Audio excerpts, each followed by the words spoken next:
ہر طرح کے جادو کا یہ توڑ ہے اور ہم سب کو تیری ہی طرف لوٹنا ہے۔ سب بولیں جی اللہ اکبر۔ تو نماز میں زیادہ شیطان حملے کرتا ہے۔ چلیے جی آیت نمبر 285، وہ رسول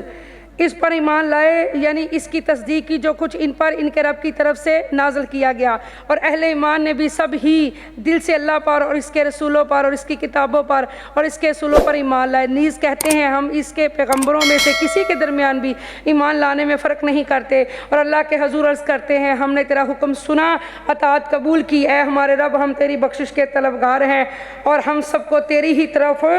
لوٹنا ہے۔ سب بولیں جی اللہ اکبر۔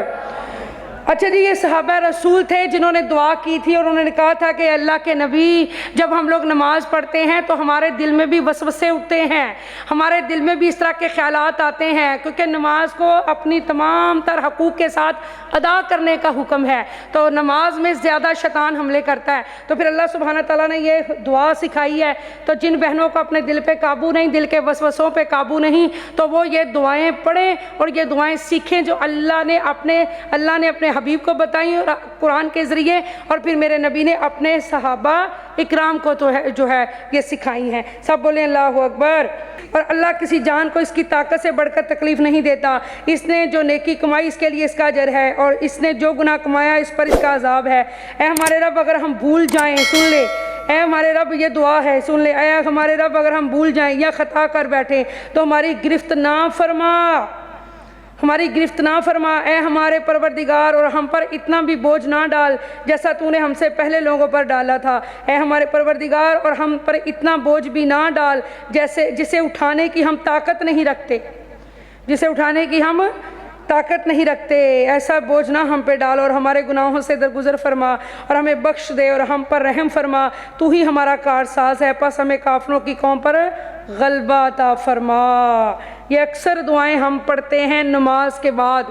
آمن الرسول سے یہاں سے پڑھیں، یہ جادو کا علاج بھی ہے، یہ جادو کا علاج بھی ہے۔ یہ جبرائیل آئے، اس نے کہا یا رسول اللہ، اللہ نے آپ کو 2 نور عطا کیے ہیں، ایک سورہ فاتحہ اور ایک سورہ بقرہ کی آخری آیات،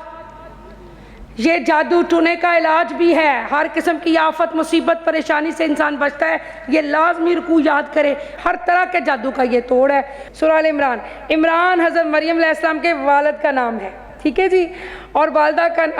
کا نام حنا تھا، ٹھیک ہے جی، اس کے لیے اس کو آل عمران کہتے ہیں۔ عمران کا خاندان اس سورت کی آیت نمبر 37 تا 33 میں اس خاندان کا ذکر ہے، یعنی یہ سورہ آل عمران کی، یعنی یہ جو آیات ہیں 37 سے لے کر 33 آیت نمبر تک، اس میں اس کے خاندان کا ذکر ہے، اس لیے سورت کا نام سورہ آل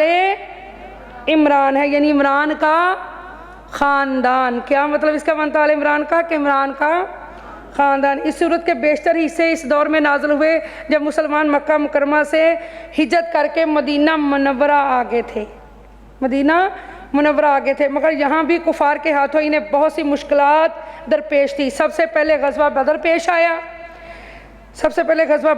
آیا، جس میں اللہ تعالیٰ نے مسلمانوں کو غیر معمولی فتح عطا فرمائی اور کفار قریش کے بڑے بڑے سردار مارے گئے۔ اس شکست کا بدلہ لینے کے لیے اگلے سال انہوں نے مدینہ منورہ پر حملہ کیا اور غزوہ احد پیش آیا،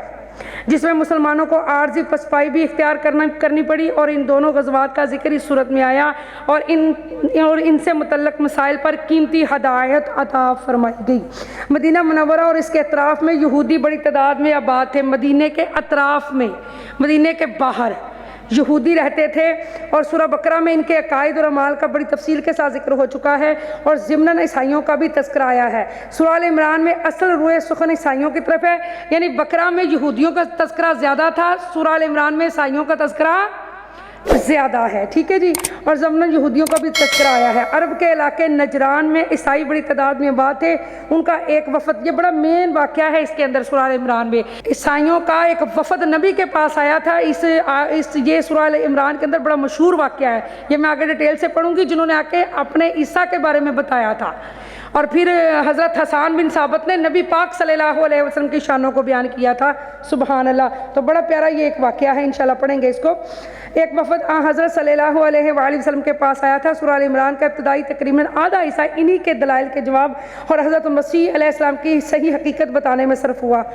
ہوا ہے۔ نیز اس صورت میں زکوٰۃ، سود اور جہاد سے متعلق احکام بھی عطا فرمائے گئے ہیں۔ سورت کے آخر میں دعوت دی گئی ہے کہ اس کائنات میں پھیلی ہوئی قدرت خداوندی کی نشانیوں پر انسان کو غور کر کے اللہ تعالیٰ کی وحدانیت پر ایمان لانا چاہیے اور ہر حاجت کے لیے اللہ ہی کو پکارنا